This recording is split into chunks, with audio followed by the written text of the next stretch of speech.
Hello everyone, welcome to Amaze. We have specially designed this 10th Mathematics crash course for your quick preparation of CBSE or GSEB board examination. In this course, we are going to cover all the topics with its respective important questions.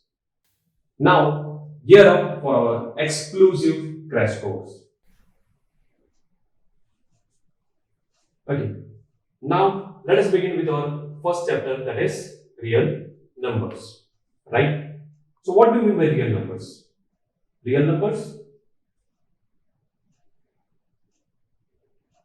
are classified into two types. What are they? First is rational numbers and the second is irrational numbers. Right? So you have already studied what do you mean by rational numbers in your class 8, right? So then also I am going to talk about here about rational number. So what do you mean by rational number? There are three conditions for a number to be a rational. What are they? First of all, it should be of p by q form. Second, q should not be equals to 0. Right? And third is p and q are integers. Okay? So these are the three conditions. If all the three conditions are satisfying for a particular number, then we can say that it is a rational number. So let's look at one example. Let's say if I am having 2 by 3 as an example.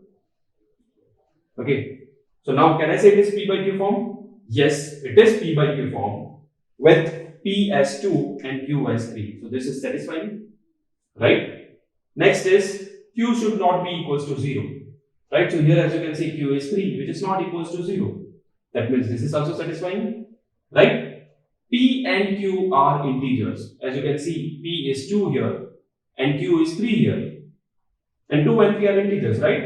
That means this is also satisfying. So here all the three conditions are satisfying. That's why we can say 2 by 3 is a rational number, right? Okay, let's take one more example. Let's say if I'm having root 2 by 5, right? So what is happening here? Let's see p by q form. So yes, it is p by q form where p is root 2 and q is root 5, right? So this condition is satisfying. Okay.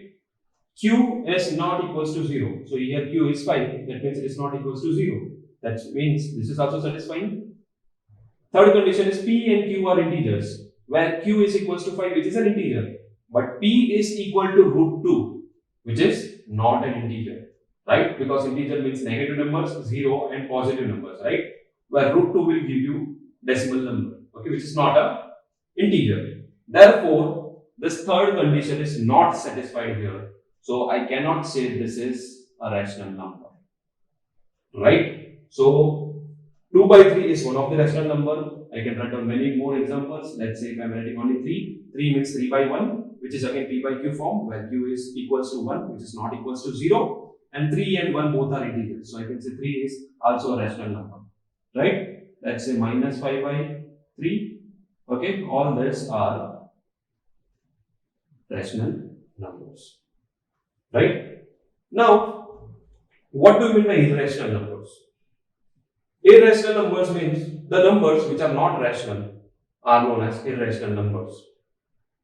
So, what are the examples of the irrational numbers? I can write down here.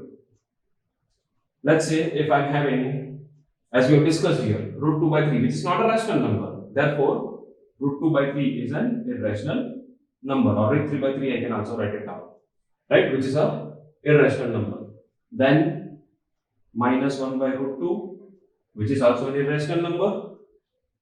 I can say pi is an irrational number. Why pi is an irrational number? Because pi will be 3.14 and so on. Okay, and in decimals, the numbers, we have one condition for it, which will be an irrational number. We are going to study in the later part. Right. So now, let me sum of this rational number and irrational number is forming a real number with a diagram here. Okay, so we'll be more clear with it. Okay, so now 1, 2, 3 and so on. What are these numbers? Natural numbers, right? Okay, so I can say these are natural numbers. Okay, and right now, what if I will add 0 to it? What is 0, 1, 2, 3? It will be whole numbers, right? So 0, 1, 2, 3 and so on are whole numbers. Okay, which are represented by W. Okay, now what if I add negative numbers to it? Let's say -1, -2 and so on. These are integers, right, which is represented by Z. Okay, so why I made the whole circle for the integers and whole numbers? Because 1, 2, 3 are also the part of whole numbers and integers, right? So integers means negative numbers, 0 and positive numbers, right? Now, what if I add to this like 2 by 3, -1 by 5 and so on? So these are what we have studied, which are rational numbers.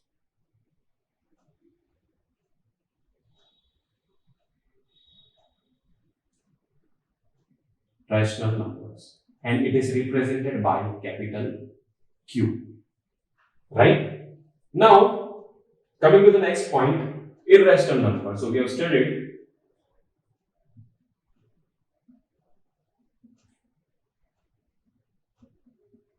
the numbers which are not rational are irrational numbers. So we have already written the example, root 2 by 3, -1 by root 5, pi, and etc. Right?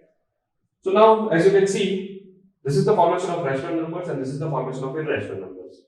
And this two will sum it up and will make a system which is known as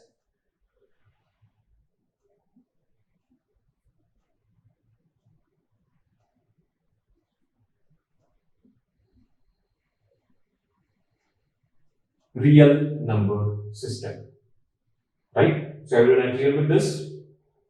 Rational numbers and irrational numbers will form a real number system. In the next video, we are going to study Euclid's division lemma, Euclid's division algorithm, how to find HCF using Euclid's division algorithm, and we will also see few important questions from exercise 1.1.